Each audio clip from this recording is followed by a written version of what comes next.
Pronto. Começou. Deixa eu linkar aqui. Bom, gente, então hoje a gente vai continuar conversando, né, um pouco sobre flexão simples ainda. Na verdade, a gente ainda vai falar de flexão simples durante toda essa MP2. E hoje a gente na aula passada, até então, né, até a nossa MP1, a gente viu que acontecia o nosso dimensionamento das áreas de aço através das equações, né, do equacionamento da flexão simples. E hoje a gente vai simplificar um pouco aquelas equações e vai transformar essas equações que a gente já viu, né, que são aquelas equaçõezinhas lindas que a gente viu, que é a da posição da linha neutra, né, que o x ele é d, que multiplica 1,25 menos 1,9174, raiz de 0,425 menos md, bw, d ao quadrado FCD. Então, lembraram dessa equação princesa aqui? Isso aqui é a posição da linha neutra, e a gente tinha também o cálculo da área de aço, né, que era md dividido por z, FYD e D, né? Que é a nossa altura útil aqui. Vale, cadê minha caneta? Para isso. A nossa altura útil, aqui a tensão de cálculo do aço, aqui a tensão, a resistência de cálculo do concreto, momento de cálculo, aqui a largura da seção transversal, né? E o Z é o nosso braço de alavanca, onde o Z ele é igual a 1 menos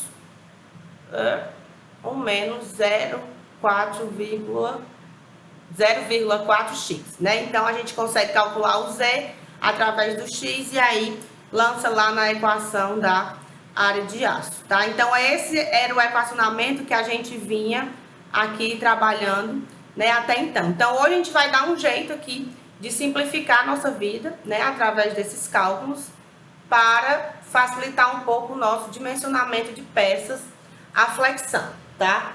Então, assim, a questão dos adimensionais, ela existe por um grande fator de conveniência, tá? É muito conveniente a gente trabalhar, tá, com fórmulas adimensionais. Por quê? Porque ela vai facilitar o emprego aí de vários sistemas de unidade, além de permitir também o uso de tabelas e gráficos, né, de forma tanto mais racional quanto mais prática também. Então, o que é que a gente vai fazer? A gente tem 3 grandezas que a gente trabalhou até então, né, que é o momento fletor, que eu preciso saber qual o meu momento fletor para dimensionar minha peça. Com isso, eu vou e calculo a minha posição da linha neutra, né, grifei errado, era para vir só até aqui, a minha posição da linha neutra, e o braço de alavanca, que é o nosso D. A partir daqui, a gente consegue calcular, a gente vai conseguir calcular as nossas grandezas, né? Que são elas, vamos lá, voltar aqui para a canetinha, quero caneta azul, roxa, que são o nosso X, o nosso Z, né? E a nossa área de aço, que é o nosso objetivo final.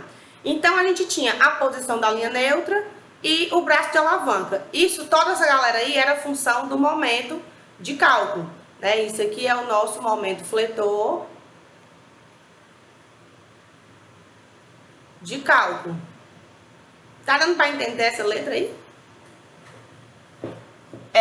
Era o nosso momento fletor de cálculo. Então, o que a gente vai fazer? Vai transformar esse momento fletor de cálculo, que por sua vez é o nosso MK dividido pelo coeficiente de segurança, né, que é 1,4, em uma grandeza adimensional. Então, vai virar o nosso momento fletor adimensional. E a partir de agora, a gente vai chamá-lo de KMD, que nada mais é do que a simplificação.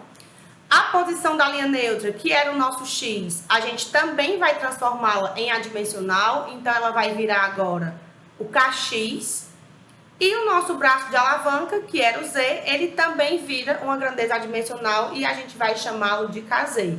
Então, agora, os nossos sistemas, eles vão estar em função de KMD, de KX e de KZ. E com isso aqui, a gente vai ver como que vai fazer essa adaptação para encontrar, então, a nossa área de aço, que é o que a gente tanto quer, né? Nosso objetivo aqui é encontrar a área de aço do nosso problema, ok? Então, o que é que eu fiz aqui, né?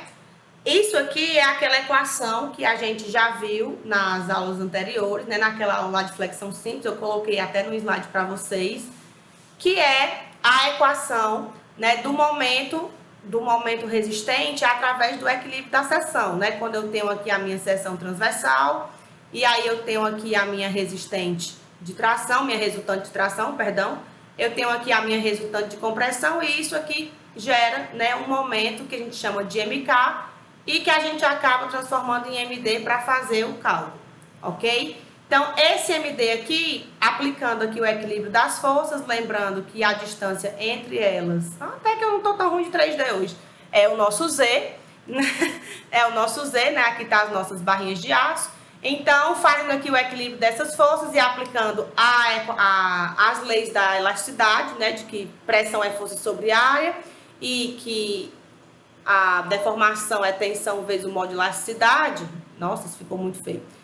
Então, a gente tem aí, né, essas equações resultantes, que é a forma do momento em termos da largura da seção transversal e da resistência, né, à compressão do concreto, tá? Isolando aí essa galera e fazendo só matemática mesmo básica, ó, o MD dividido pelo BW e o FCD, e eu coloquei aqui um D ao quadrado em evidência, né? Então, colocando um D ao quadrado em evidência aqui, eu preciso dividir esse termo por D e dividir esse aqui por D ao quadrado, né? Para colocar em evidência. Eu consegui separar isso aqui, tá? E aí, eu vou chamar esse primeiro fator aqui de KMD, que é o meu momento fletor adimensional. Então, essa dedução, eu não preciso que vocês saibam decorado, né? Que vocês saibam deduzir. Eu preciso que vocês aprendam a manipular aí a questão das fórmulas em si. Então, nossa primeira lição, né, de hoje é que o nosso KMD, que é o nosso momento fletor adimensional, ele vai ser o nosso momento de cálculo, dividido pela largura da seção transversal, a resistência de cálculo do concreto e o quadrado da altura útil, né? Bem parecido com o que a gente tinha lá dentro da nossa equação da posição da linha neutra. E aí, como eu estou fazendo aqui, eu estou dividindo o meu momento por uma grandeza ao quadrado, porque se a gente fizer a análise dimensional disso aqui, o que é que eu tenho? O momento, ele é quilonewton metro, né? Antes de eu dividir aqui pelo D ao quadrado, o que era que eu tinha? O BW é uma medida de comprimento, então é metros. O FCD é uma medida de resistência, que é o nosso MPa. E Pascal é Newton por metro quadrado. Então, eu tenho aqui Newton, ou vou botar quilonewton só para ficar igual, né? Metro quadrado dividindo aqui, então ele vem multiplicando. E aqui eu teria uma dimensão que eu não sei de quem. Então, o meu quilonewton eu divido aqui. Essa dimensão de metro vai embora com essa dimensão de metro. Então, essa minha função sem a minha altura útil ao quadrado, ela ficaria com a unidade de metro ao quadrado. Mas eu quero transformar o meu momento fletor em uma coisa adimensional, uma coisa sem dimensão. Então, eu vou dividir por alguma grandeza aqui, que elevada ao quadrado tenha a unidade de metro ao quadrado. E essa grandeza vai ser a nossa altura útil. Então, eu vou padronizar e dividir todo mundo que tem metros aí pela minha altura útil. E aí, eu vou conseguir cancelar, né, a minha unidade. Eu vou conseguir transformar a minha grandeza em uma adimensional. Então, da mesma forma que eu fiz isso para o KMD, eu vou fazer isso para o KX. O X é a posição da linha neutra. A posição da linha neutra, a unidade dela é em metros. Então, eu só preciso cancelar aqui, digamos assim, né, matar uma unidade de metro. Eu vou lá e vou dividir por alguém que tem uma grandeza em metros. Se eu estou usando a altura útil para isso, aqui eu precisei elevar ao quadrado para poder cancelar com esse metro quadrado. Aqui eu não vou precisar. Eu tenho simplesmente 1 metro, então eu coloco aqui, admito, né, que o meu KX vai ser então a minha posição da linha neutra dividido pelo meu D, tá? Que é a altura útil. E aí posso fazer uma relação entre esses dois parâmetros aqui, o KX e o KMD, através aqui da nossa equação inicial. Se eu chamei isso aqui de KMD